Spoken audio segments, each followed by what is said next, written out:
então, Geraldo Borges, presidente da Associação Brasileira dos Produtores de Leite, por gentileza. E depois o deputado Chu, o deputado voltou. Aqui ainda vai, em seguida, o deputado Heitor Chu. Isso. Vamos lá. Boa tarde, deputado. Boa tarde a todos presentes. Ninguém falou boa tarde, deputado. Boa tarde. Vamos ter que passar a servir leite na Câmara dos Deputados e no Senado, viu, senador Amin? Só o café não está dando força, não. Vamos ouvir de novo. Boa tarde, gente. Boa tarde. Melhorou. O senador Amin deu um clima de um pouco de alegria, apesar do momento que a gente vive no nosso setor leiteiro. Então é um prazer ouvi-lo, mas, infelizmente, nós estamos aqui debatendo um assunto que, primeiramente, gostaria de parabenizá-lo, deputado Cobalcini, pela autoria aí do requerimento, a ideia de fazer a audiência pública, e, em seu nome, do deputado Pedro Lupion, da FPA, que esteve aqui conosco, a deputada Ana Paula, presidente da FPL, eu gostaria de cumprimentar todos os parlamentares que estiveram e que estão aqui, para sermos objetivos, já que são 5 minutos. Nós ouvimos vários parlamentares, alguns representantes de entidades, falando não só, até um pouco, né, deputado, sobre o assunto, o tema que seria a questão do comércio, né, a questão de leite no futuro, né, na Bolsa, né, uma discussão que foi falada agora pelo representante da CNA. Mas todos nós tratamos e estamos aqui muito preocupados com a crise do setor. Então, esse foi o mote, esse foi o assunto que todo mundo debateu aqui. Ouvimos aí várias ideias, ouvimos várias situações de parlamentares de vários estados, e eu aqui, como representante da Associação Brasileira dos Produtores de Leite, da Abraleite, a Abraleite pode afirmar que o problema não é só do seu estado, Santa Catarina, que é um estado que tem muitos produtores da agricultura familiar, que nesse momento sofrem muito, mas todos os pequenos produtores de leite do Brasil, e até médios produtores de leite do Brasil, passam por dificuldade nesse momento, seja da agricultura familiar, seja aquele que não é da agricultura familiar. E essa crise, ela é cíclica. Em 2023, será que faz muito tempo? Nós estamos aqui nessa casa debatendo a outra crise que não tem 2 anos.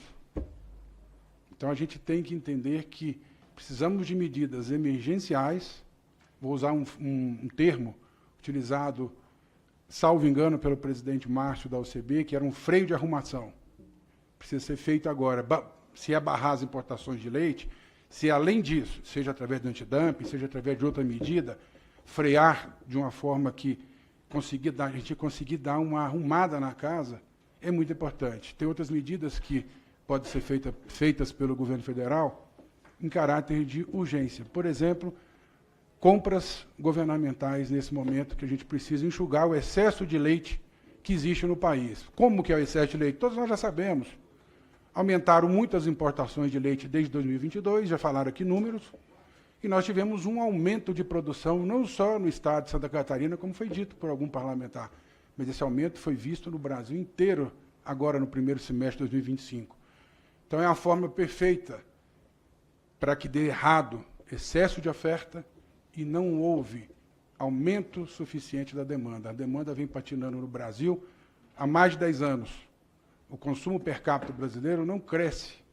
E a gente sabe os motivos. Um deles é econômico e o outro deles é a terceira medida, talvez, de freio de arrumação que a gente pode solicitar e trabalhar. Uma campanha nacional, pública e privada, para incentivo de consumo dos lácteos também, fora a compra governamental que pode ocorrer. Nós temos muitos problemas com a imagem dos lácteos, com inverdades, com fake news, que tem que ser trabalhado o contrário, mostrar a verdade do quanto o leite e seus derivados lácteos são importantes para o ser humano em todas as fases da vida. Então, o freio de arrumação, entendemos que são algo em torno dessas 3 ações que eu comentei. Mas nós não podemos descuidar de uma estruturação desse setor leiteiro, da cadeia produtiva do leite nacional, que hoje sofre por falta de competitividade com outros países produtores que têm condições de colocar o leite deles, ou, na verdade, o leite em pó e alguns tipos de queijos mais baratos aqui no nosso setor. Nós temos um custo de produção alto, um custo de captação, que é o transporte das propriedades até as indústrias, as bases das indústrias e cooperativas. Temos um custo de industrialização caro, todo aquele custo do Brasil que a gente discute há anos, e tudo isso dificulta a nossa competitividade. Então, nós temos que estruturar para que o Brasil não continue tendo problemas como nós estamos tendo hoje, tivemos em 2023, e ciclicamente vem acontecendo há décadas, não é isso, deputado? E a gente precisa trabalhar isso. Eu ouvi aqui, e achei interessante, a esquerda e a direita tem que estar lutando por essa cadeia, porque nós temos produtores que votaram na esquerda e produtores que votaram na direita, porque, antes de tudo, nós somos brasileiros e precisamos querer o bem de uma atividade, de uma cadeia produtiva que emprega tanto, que gera tanta renda. Segundo dados do próprio IBGE, em praticamente 99% dos municípios brasileiros se produz leite, sob todas as formas, pequenos, médios e grandes produtores. Alguns produtores, tanto pequeno quanto médio, quanto grandes, conseguem ter competitividade. Alguns laticínios, algumas cooperativas conseguem, mas nós temos que analisar o setor como um todo.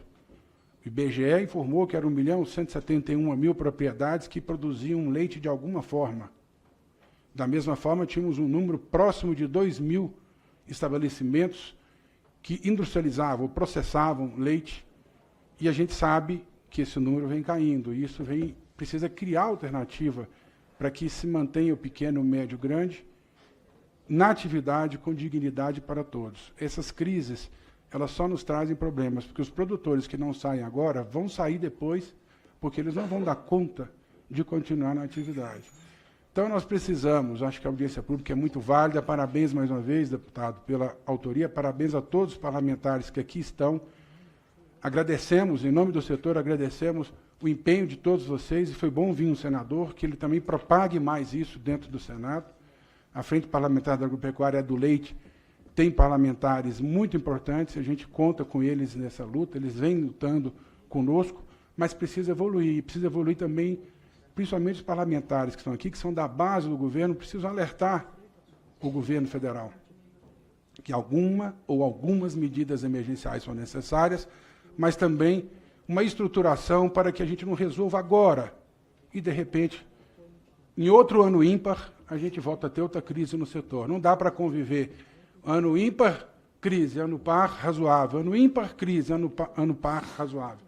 Nós precisamos de resolver emergencialmente e estruturalmente nosso setor. Todas as cadeias de proteína animal exportam, todas elas têm equilíbrio. Eu vou citar aves, vou citar ovos, suinocultura, bovinocultura de corte.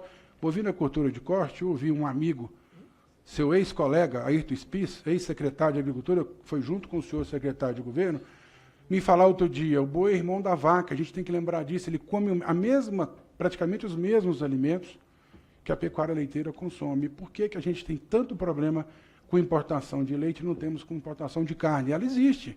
O Uruguai e a Argentina também manda carne para o Brasil, como o Brasil é um grande exportador.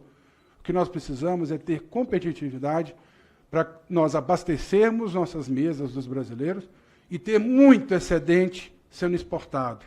Hoje, a gente não tem como exportar. As nossas exportações são pífias e precisa que o setor inteiro esteja unido, essa casa aqui com a outra que é aqui do lado, o Senado, ou seja, o Legislativo, governo federal, governos estaduais. Então, eu acho que esse apelo aqui que nós estamos ouvindo de várias pessoas nessa audiência pública precisa ser ecoado, precisa ser trabalhado no Brasil como um todo. Inclusive, as bases, cada vez mais, contar com seus parlamentares, sejam estaduais, como federais, seus governantes, porque tem ações, inclusive, de município. Por exemplo, as nossas estradas, grande parte das estradas que passam o leite da captação das propriedades são de responsabilidade de quem?